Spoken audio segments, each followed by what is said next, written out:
Welcome back to Sledgehammer Horror, guys. I am Ken Sledge, and let's talk horror. Now, today I am super excited because I am joined by two amazing people that have had a huge influence on mine and Ashley's life through podcasting. I'm joined by the beautiful Kat and Jazz of Girl That's Scary podcast. How you doing tonight, guys? Hey, Hey, we are alive. It is storming where we are. yeah, We love it here. No, we're having a great time. Thanks for having us. yes, so happy to be here. Funny enough, I'm in Michigan. We're in the middle of a snowstorm right now too. So Okay, definitely understand. Give us the snow. I It would was like to supposed to be stay snow, home. but it's rain. Oh, if I could, I'd be outside blowing it your way right now. I promise. Give us a foot of snow, please. I would like to be out of school as an educator. Please save us.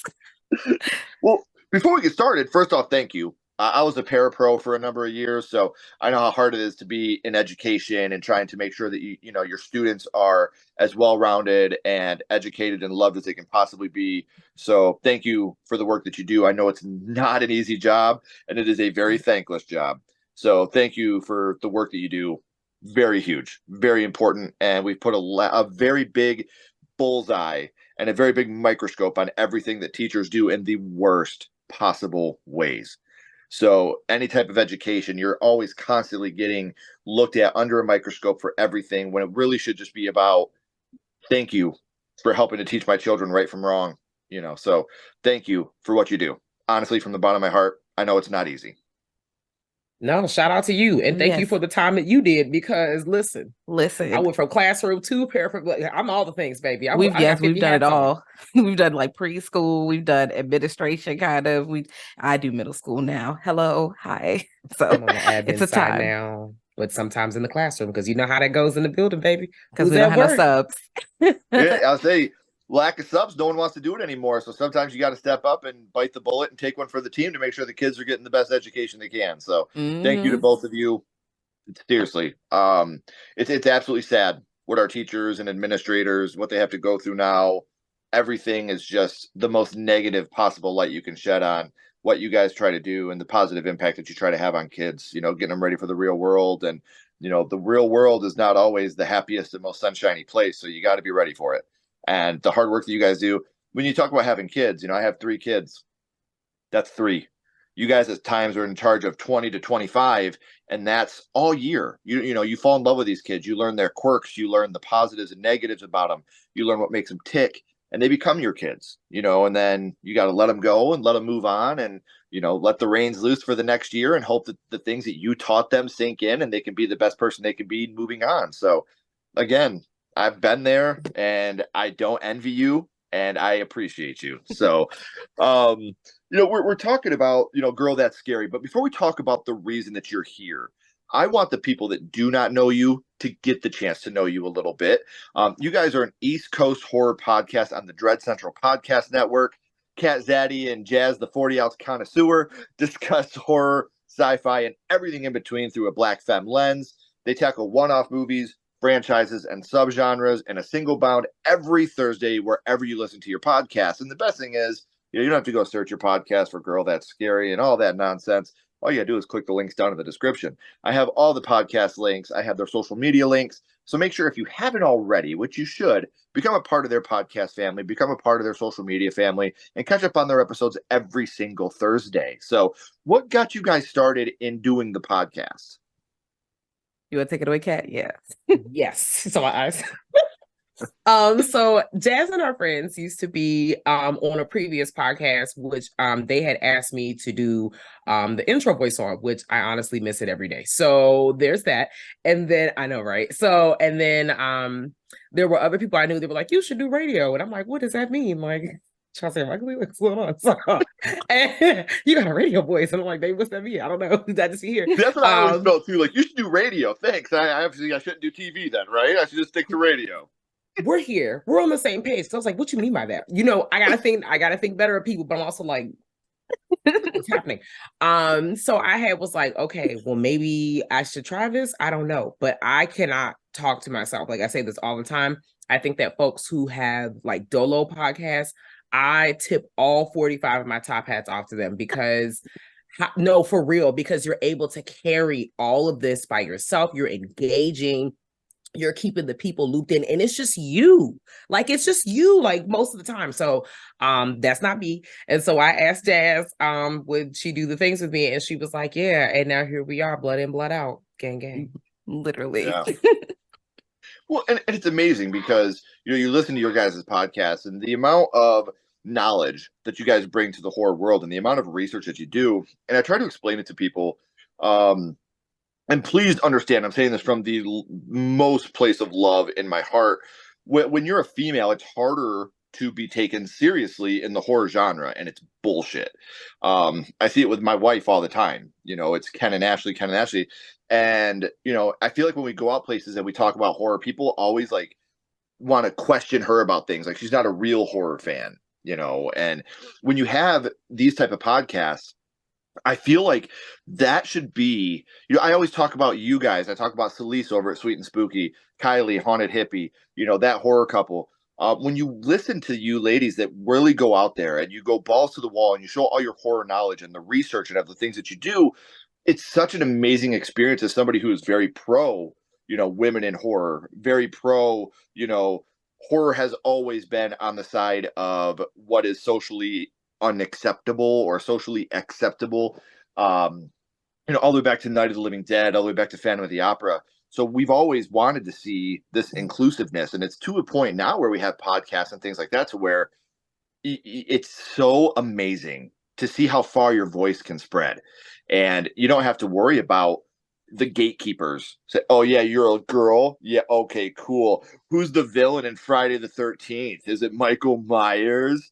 You get all this bullshit just because you're a female. And, the knowledge you guys have surpassed 90% of every person I know. And the hard work that you put into making your podcast acceptable and listenable, it's amazing. So I'm very proud that, look, I'm sure you missed doing the intro. I'm very happy that Girl That's Scary came from that, because now I get something to listen to every Thursday. So thank you guys for all the hard work that you put in and the knowledge that you put into the podcast. Oh my God, thank you so much. Because me and Kat talk, it's like we're shooting the shit. We're just like, yeah, girl, did you see this? But then I'm like, oh yeah, we've watched so many movies. Oh my God, my brain is literally a chainsaw right now. Hello. Mm-hmm. See, and it's one of those things where, oh, you're a horror fan, but what did you think of this movie? Dude, there are a billion horror movies out there. No one has seen every movie. One of the biggest pet peeves of mine, the two biggest ones are, one, the word woke horror. That's a joke to me, because all horror is social commentary. That's what it's been since the beginning. So woke horror to me is the biggest oxymoron. That's like saying a peanut butter. It just doesn't make sense. It's the same damn thing you're talking about. And then when you're talking about, I totally lost my train of thought because I got stuck on how pissed off I am about woke horror.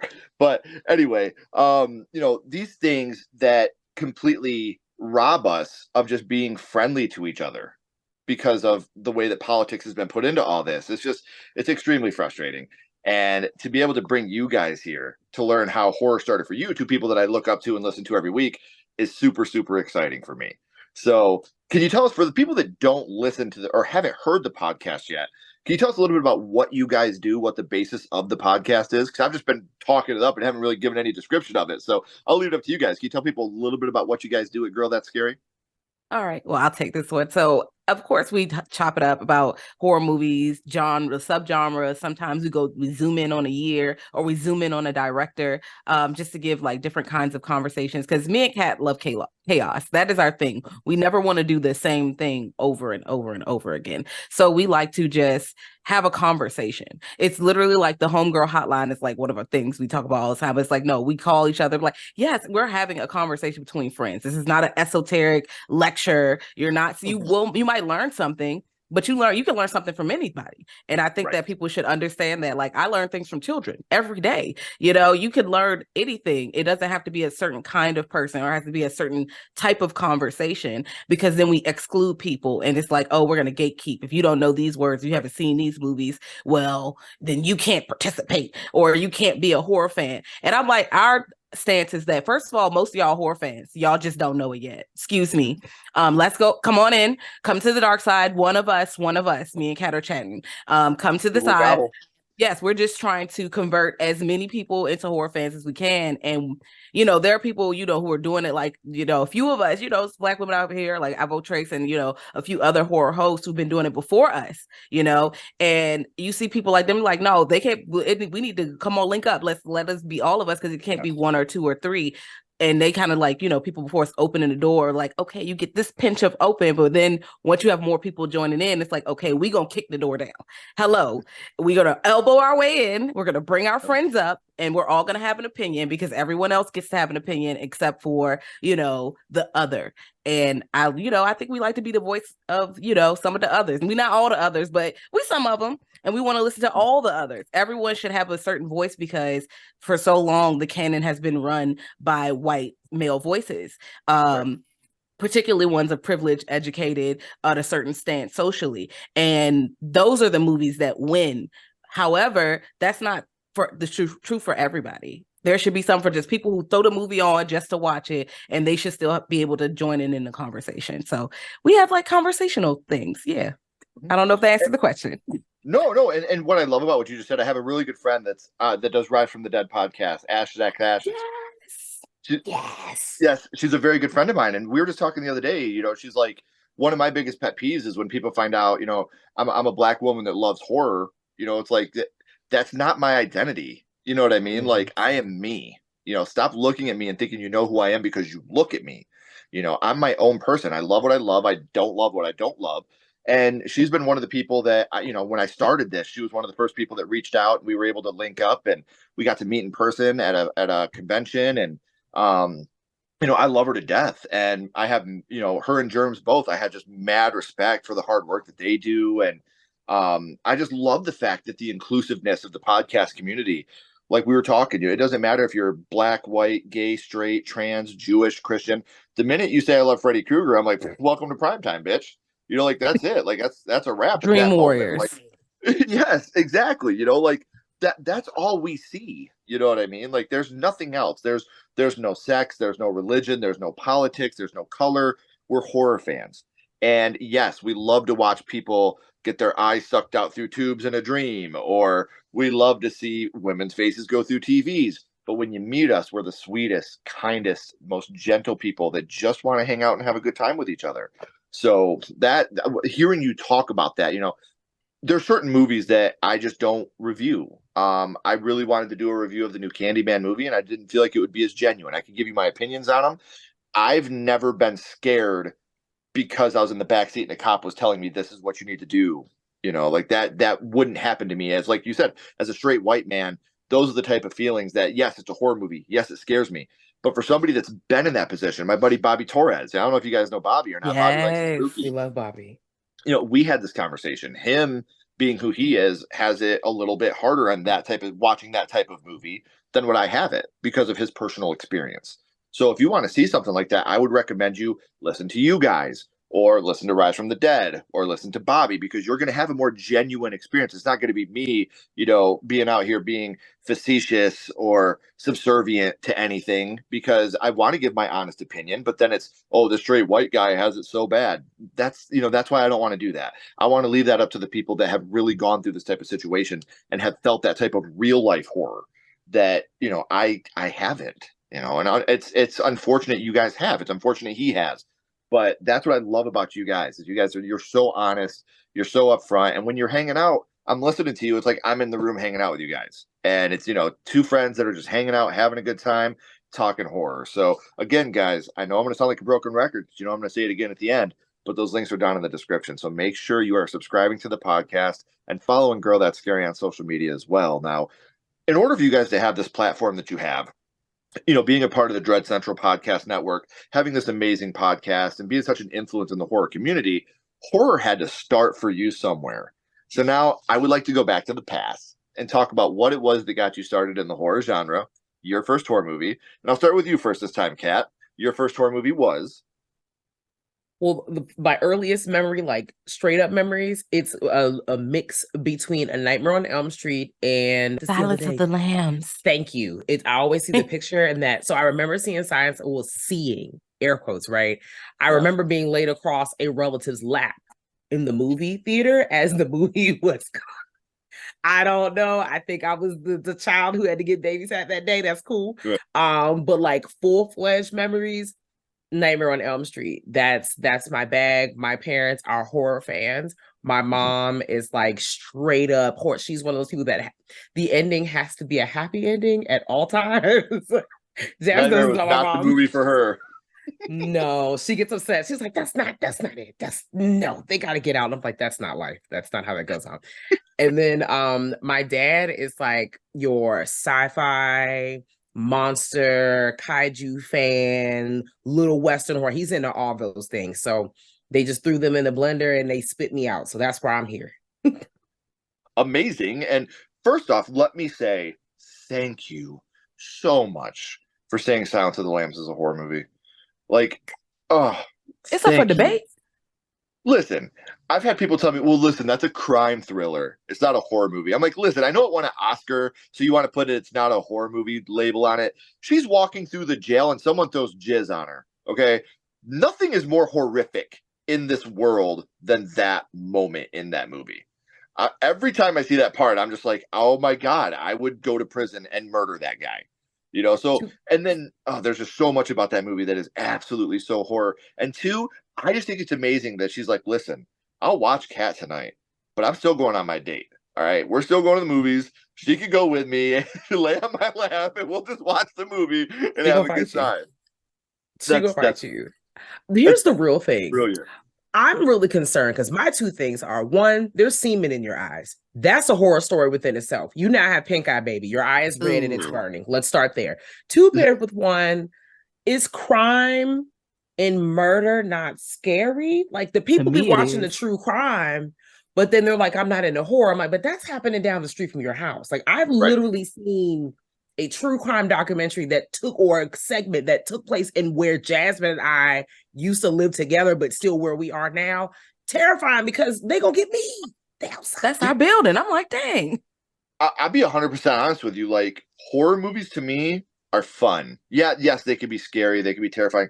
True crime to me is not fun. That to me is just very scary, very real. Like I have friends of mine, like I had one person I had to tell him, like, dude, stop. Because they sent me when you had the shooter that shot up the school, and then the police shot the shooter, and they made the whole big deal because they were a trans person. They sent me the video of the shooter getting shot inside the school.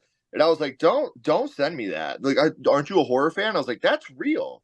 That's a human being that died. I don't want to see that. Like, and again, please, anybody that does true crime podcast or you love true crime, please don't think that I'm saying that's bad or anything like that. It's just not for me. My daughter falls asleep listening to true crime podcast. She wants to start a true crime podcast. I told her she has to wait till she's a little older, but that's what she wants to do. She wants to be a podcaster. She wants to talk true crime. I support that 100%. At 11 years old, not so much, but for me personally, that's way scarier than horror because that's real, like you guys were saying. And to me, a horror movie is what you make it.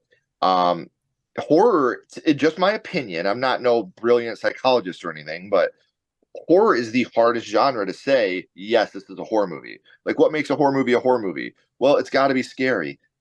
I've seen plenty of movies that are scary that wouldn't be considered horror. It has to have jump scares. Pee-wee's Big Adventure's Large Marge scene is the best jump scare of all time. Okay, and that's not a horror movie.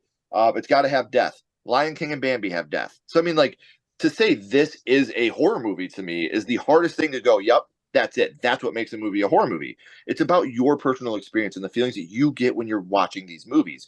Like movies like the movie with Jake Gyllenhaal where the world's ending. Like those movies scare me more. The Day After Tomorrow. Those scare me more. I thought you were gonna say Donnie Darko. No, that one, Donnie Darko is amazing, but I consider that horror adjacent. Absolutely. Yes. That big ass bunny, like no, it's thanks. Dark. That's dark as shit. I'm sorry. If you woke up and that bunny was in your corner, I would jump out the window like Peter out Hereditary. I'm not gonna lie to y'all right now. All y'all gonna see is my feet dangling out the window because I'm out.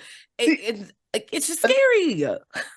And one of the scariest moments in that movie to me is when the old woman walks up to Donnie and she's like, everything dies alone. Like that to me is like, whoa, like what the hell's up with this old lady? Like that part scared me too. So, like I said, to me, horror is what you make it. To say, yes, this is a horror movie doesn't work for me. What makes a comedy? You got to make me laugh. What makes a drama? You got to make me feel something. What makes something sci-fi? It's got to be futuristic or time travel. You know, I have certain things in my life where it has to be locked down to that. What makes a horror movie? I don't fucking know. I'll tell you after I watch it if it's horror or not. So, Kat, we'll come back because we know that we are going to talk a little bit of Freddy, a little bit of Buffalo Bill over there. But now, Jazz, I got to know for you, what was the first horror movie that you watched? Let me tell you about how Charles Lee Ray terrorized me when I was a young warthog because those movies came out the first Child's Play, I wasn't born, but the next Child's Play came out the year I was born. And that is my favorite Child's Play next to I love the original, but Child's Play 2, just seeing a melted Chucky. And, you know, you're always seeing it in pieces because back in the day, if you didn't see it in theater, which I didn't, you had to catch it on TV and you don't know what part you're catching it. So you're always catching pieces of the movie it might be a commercial and then boom, he's jumping out like melting, like rah, unhinged because, you know, he can't transfer, you know, his body or whatever. And I'm just like, Mom, please. Or I'm having nightmares that I'm being chased by a doll with a knife and I won't stop watching them. That's what I knew. That's when I knew I wasn't right because I'm like, oh, this is scary. Let me look at it one more time. See, and back in our day, kids, you couldn't rewind the TV like you can today. You know, if you missed it on TV, you were screwed. I can't talk too much about this. I was very blessed, ladies. I don't know if you know this about me or not. I grew up in a video store. My mom and dad owned a mom and pop video store. So my job throughout the week, Downtown Video, that was our video store. My job throughout the week when I got out of school was I would take the VHSs that were returned and people were not kind and did not rewind. And we had a VCR rewinding machine. It wasn't even a VCR, it was a VHS rewinder. You would put it in, you push it down, it rewinds the tape for you. If I did that throughout the week, every Friday I got to take home 2 movies and 1 Nintendo cartridge. That was my pay for the week. Was, you know, I got to take home a Nintendo cartridge. When Sega came out, I lost my damn mind. But like I've tried to tell some people, you know, I'm a little bit older than you guys. I'm geriatric, but in our generation, YouTube was walking up and down the aisles at the video store, looking at the covers, trying to figure out which one jumped out at you the most. You know, exactly. So to hear you guys talk about this, or watching the preview channel, you know, slowly seeing what was coming up. TV Praying Guide. to God you could stay up late enough to catch Showtime or HBO after all the, you know, Red Shoe Diaries and shit, so you could try to catch Jason Goes to Hell one more time. Like, come on, please let me watch this movie. You know, so like, you know, catching Tales from the Crypt. Like, you know, I'm 9 years old. Like, please, I know I can stay up till 10 o'clock tonight. I know I can do it. You know, like these are the things that my kids will never get to experience, and it's such an upsetting thing because I remember walking into the video store and getting that smell and smelling the popcorn and, you know, running right over to the horror section. And, you know, it's just these memories that I wish my children could share. And now their horror section is 3 clicks away on Netflix. So. And then it's like it's not the same gamble because you can read about it, you can look it up on Rotten Tomatoes. Hey, I ain't nobody had no phone. You going to that Hollywood video or you going to that Blockbuster and you looking at them covers and I'm like, Ice Cream Man. I mean, let me just put it in the cart, and it's like a 99-cent rental. So you know those straight to video movies, you're definitely about to get those because they on sale. I'm about to get like 5 of these demonic toys pulling up. And they were 99 cents for 5 days. And the new releases were like $4.99 overnight. Like, you better have these back tomorrow, motherfucker. People want to rent them. Those movies, they were like 99 cents, 5 days. Go ahead. You know, take the case with you just in case you like it that much. You know, a lot of people don't know this. The original Rickroll, and I try to explain this to people because we would get people that would come back to the video store pissed. Say somebody rented a video that they didn't like. And I'll never forget, it was The Mask. Jim Carrey's The Mask was the only one I remember this happening to. It happened a lot. My mom and dad have told me. People would take the tape and they would put, I don't know if you remember, but on a VHS, I got a couple right here. They have this little tab down here at the bottom. Little tab. And you could put a piece of tape over that tab and tape over it. So people would rent a movie, and if they didn't like the movie, they'd put a piece of tape over it, record something over the movie, take the tape off, bring it back to the video store and return it. And then the next person, we wouldn't know because we're not going to watch every video when they come in. This is old school. So the next person would come in like, why the fuck am I watching the 9 o'clock news on The Mask with Jim Carrey?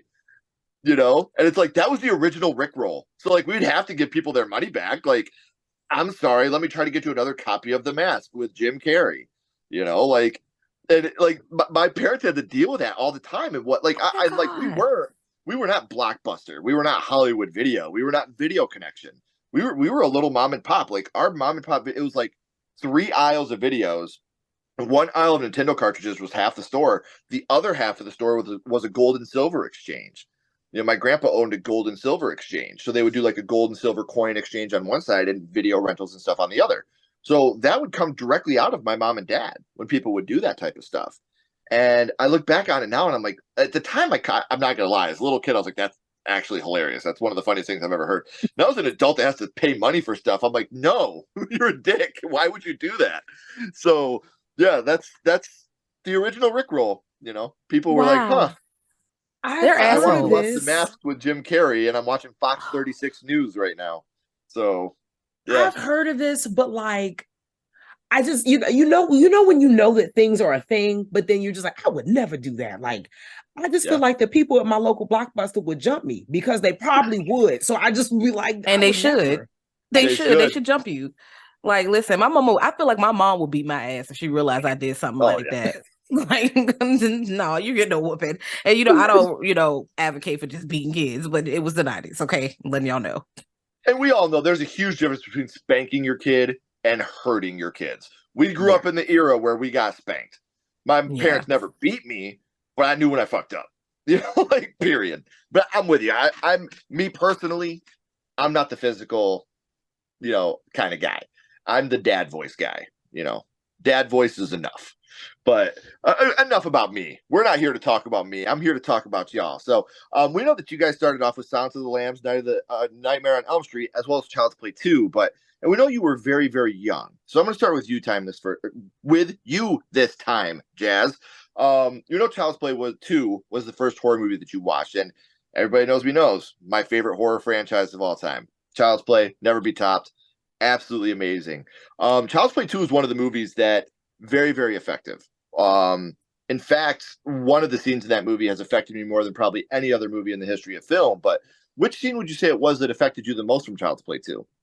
Okay, so when it's always the third act when they get into that toy store, because as a child, the toy store is a safe place. KB Yes, it is. Toys is like associated me picking up my weekly Barbie, okay, because I had a Meemaw and Barbies was like $5 back in the day, and they came with 2 outfits back then. You listen. Now you got to pay $20 for one Barbie, and she got the outfit she got on her body. You lucky if it's like even a cute outfit. It's ugly. But it give you the Barbie barefoot. She ain't got no shoes or no purse. Pissed.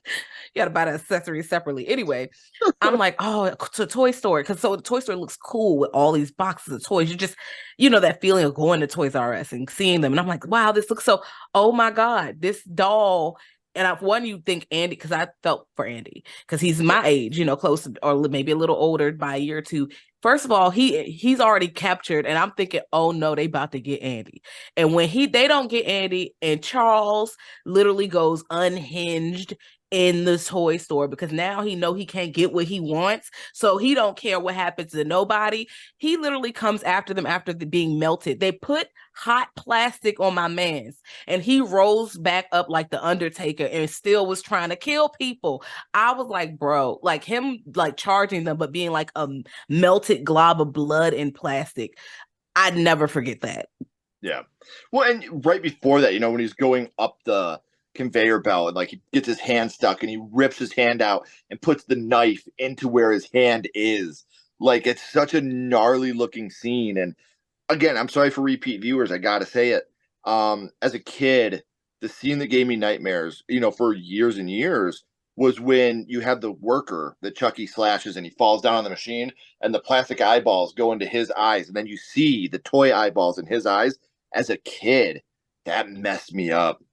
Like, I was so scared of that moment. So to hear you talk about that third act and how important it is to you, that's why I love doing this, because as a kid, a lot of us didn't have other horror friends. Like, horror was cool in October, you know what I mean? But all year round, we didn't have horror friends like we do now. So to hear that there's these people like that were just like me on other sides of the country that were being affected by the exact same scenes, like, I got little emo goosebumps right now because it's so amazing to hear how intertwined we all are.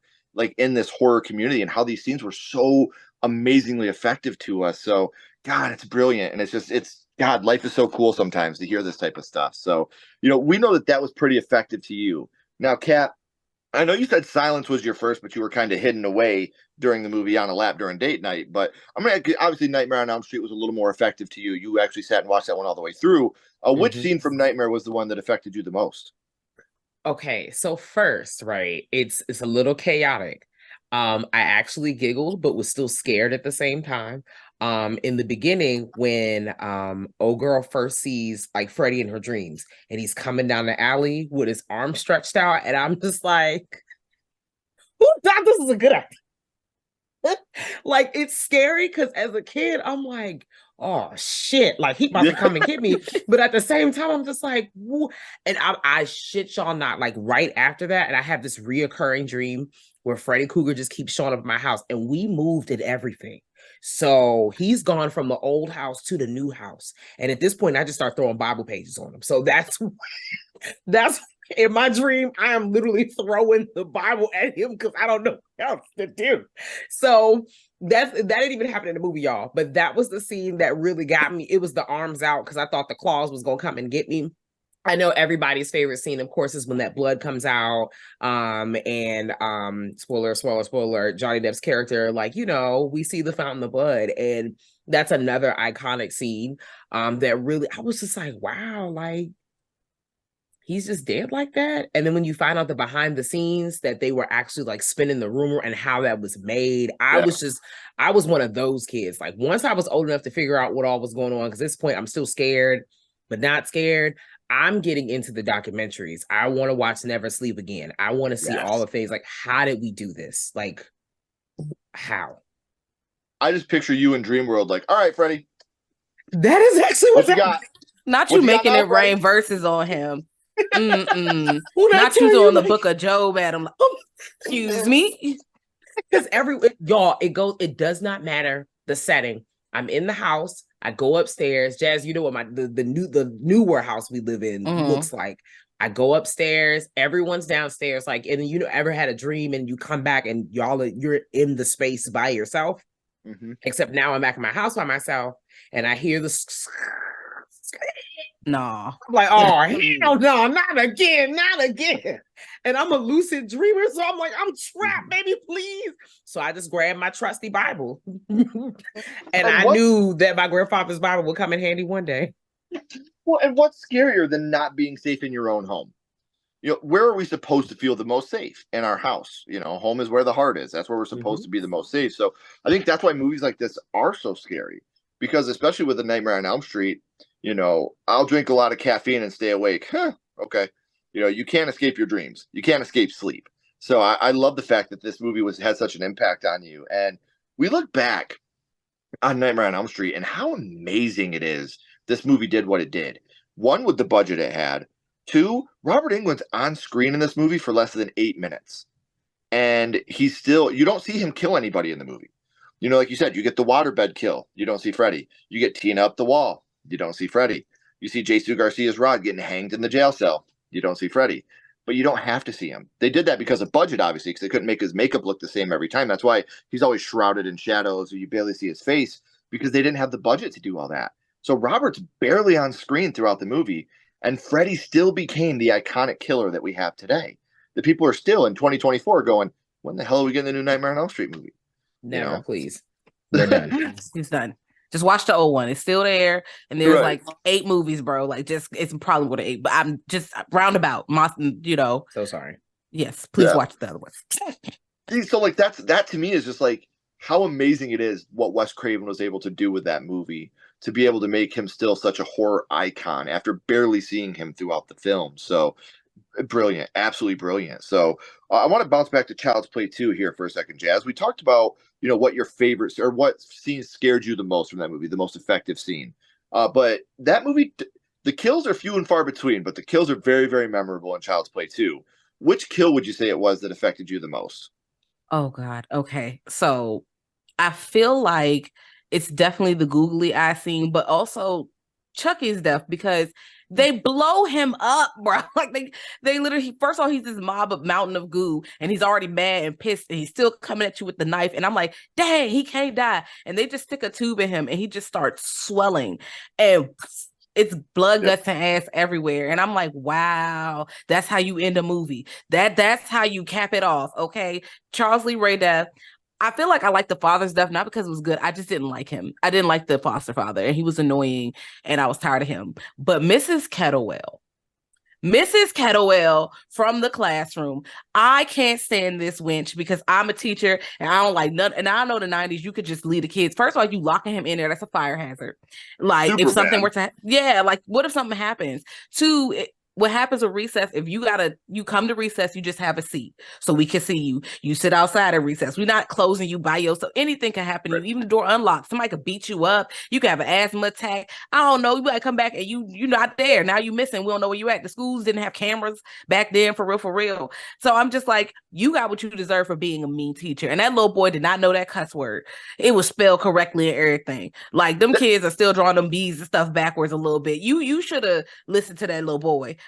You were just mean. Well, it's even funnier because, it says, for those of you, it says, fuck you, bitch, on the paper. And right underneath, you see his handwriting, and it's not even close to being the same. You know what I mean? So it's like, this was absolutely, like, not rocket science to figure out that this little boy didn't write this. And you're right. Even when I was young and we were in school, you never got sent to the classroom by yourself. You had to go outside and stand on the wall. So what you had to do at recess was you stood on the wall and watched everybody else have fun. So you had to sit there and just watch it happen. Like, oh man, I wish I was out there having fun, not standing on the wall. And I do want to bounce back real quick because that is one of the best one-liners in the franchise. How's it hanging, Phil?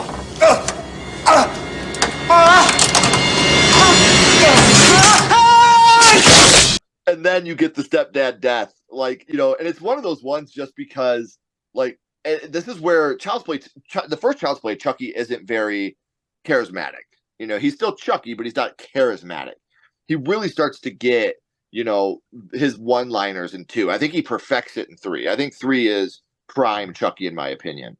But, in this one, you get that, how's it hanging, Phil? And then, you've been naughty, Mrs. Kettlewell. You get both of those moments in this movie. And I think those really spawned what Chucky would become in Child's Play 3 and beyond. So again, very great movie. A lot of like I said, the deaths, few and far between. Still very, very effective. Now, Kat, I want to talk about Nightmare on Elm Street again for a little bit. Obviously, the first Nightmare on Elm Street was your first horror movie. And like Jazz said a little bit ago, this is an ever-expanding franchise. We've got a lot of movies in this franchise now. But which film in the Nightmare franchise would you say is your favorite, Kat? I'm a Dream Warrior for life. It's gonna be Dream Warriors, and then New Nightmare is a close second, but I'm a Dream Warrior for life.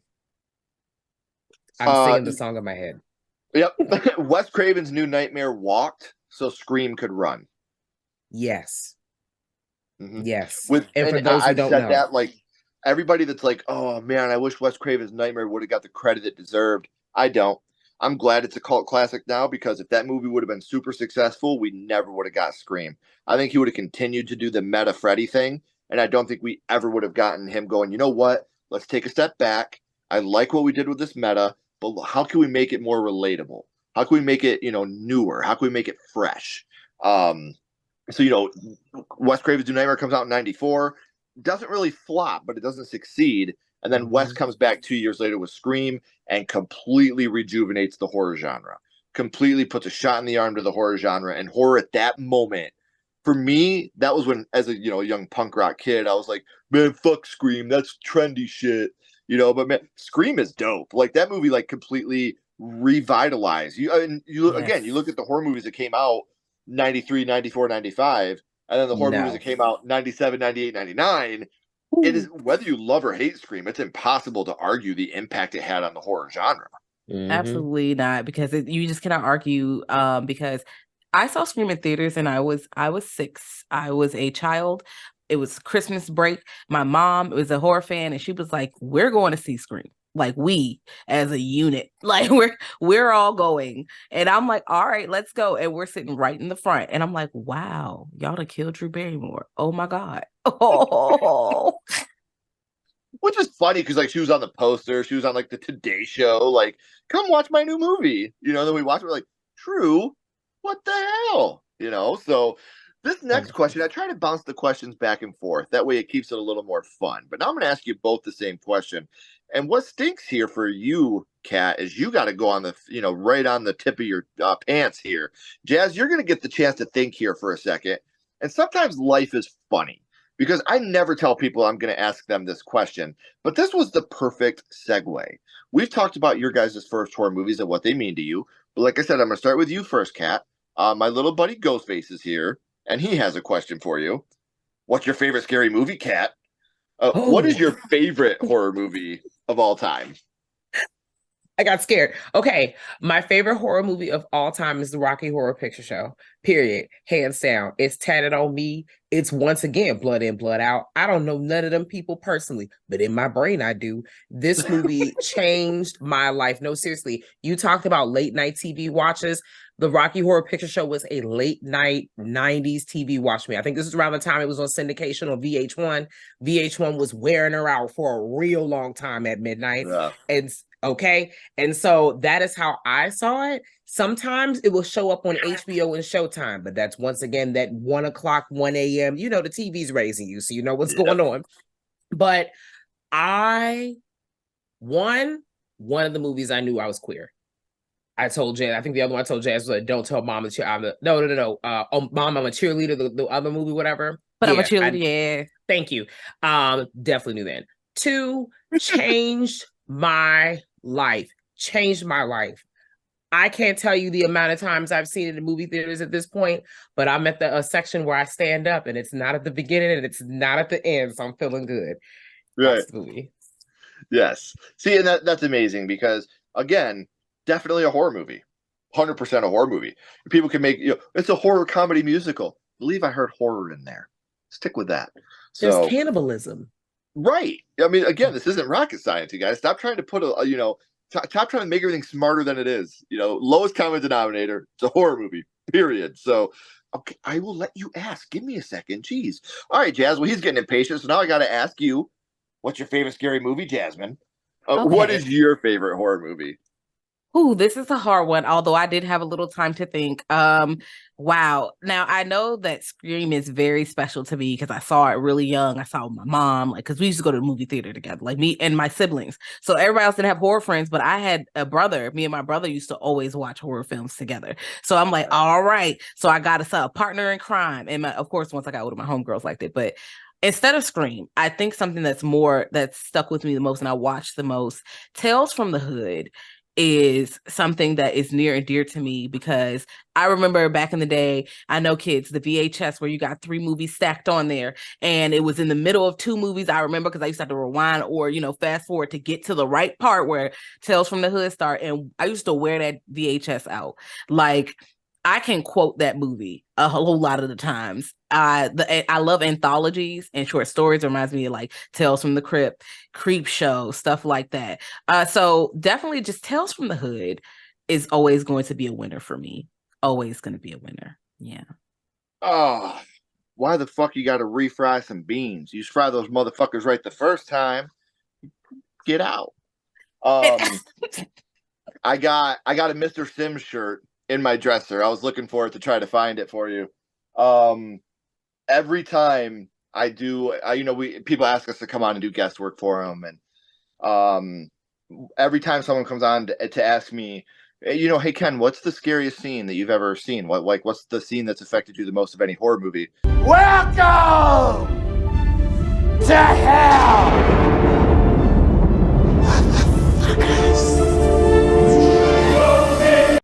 It triggered something in my young brain. Growing up very, very Christian, love the movie. Tales from, again, when people talk about woke horror, I'm like, hey, there's this little film that came out back in '94. You should probably check it out and shut the fuck up. Something about that movie always stuck with me. And I knew, even as a young boy watching this movie, that it was bad. I didn't understand, the Rodney King references. I didn't understand. I was too young. I didn't know. But I knew that what was happening in this movie was wrong, but I knew it was scary first. And when you get to that reveal at the end, and you see him transform. Like that is just, and to this day, my favorite horror anthology of all time. Anytime someone wants us to come on and talk about either the scariest scene, it's that one. If they want us to talk about a movie, it's either Tales from the Hood for me or House from 1986, because that's my favorite horror movie. But like those are the two movies that I would say had the biggest impact on my horror life would be House and Tales from the Hood. So to hear you give that movie its flowers, love it. Yes, House. I love that you mentioned House. I have that on DVD. I want you to know that I own that movie. It's a good time.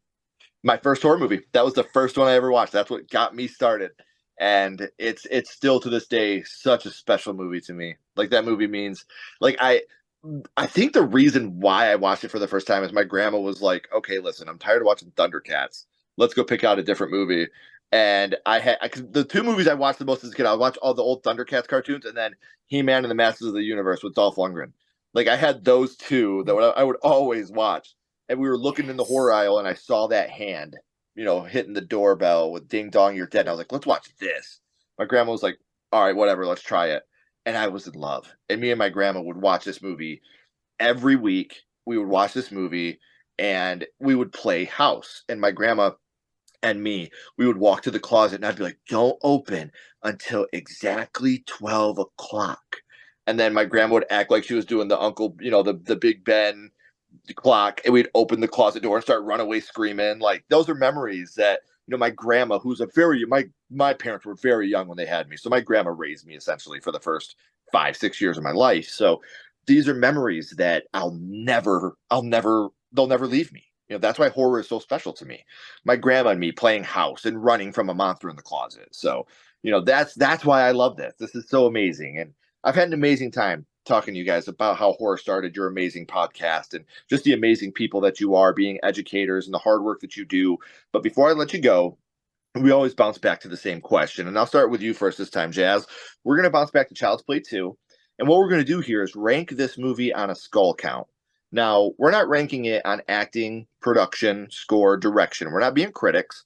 What we're doing here, Jazz, is ranking this movie on how much it affected you on your first viewing. So 0 skulls being not effective, 5 being extremely effective. You can use half and quarter skulls anywhere in the middle. Jazz, what would your ranking of Child's Play 2 be? 6 skulls. Yeah. Just go it over.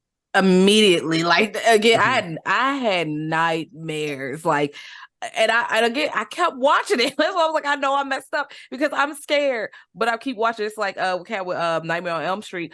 That's how I started having what we call the witch riding your back. So where you're having sleep paralysis. So I'm watching Nightmare on Elm Street and now I'm asleep, but I'm awake in a dark room. Like I'm asleep, but all I see is a dark room. And you about to see the fake demons. And Freddy Krueger is definitely in the corner. I'm scared. But yeah, 6 skulls. 6 skulls. And like you said, you watch this movie, you're scared, but you knew that you fell in love.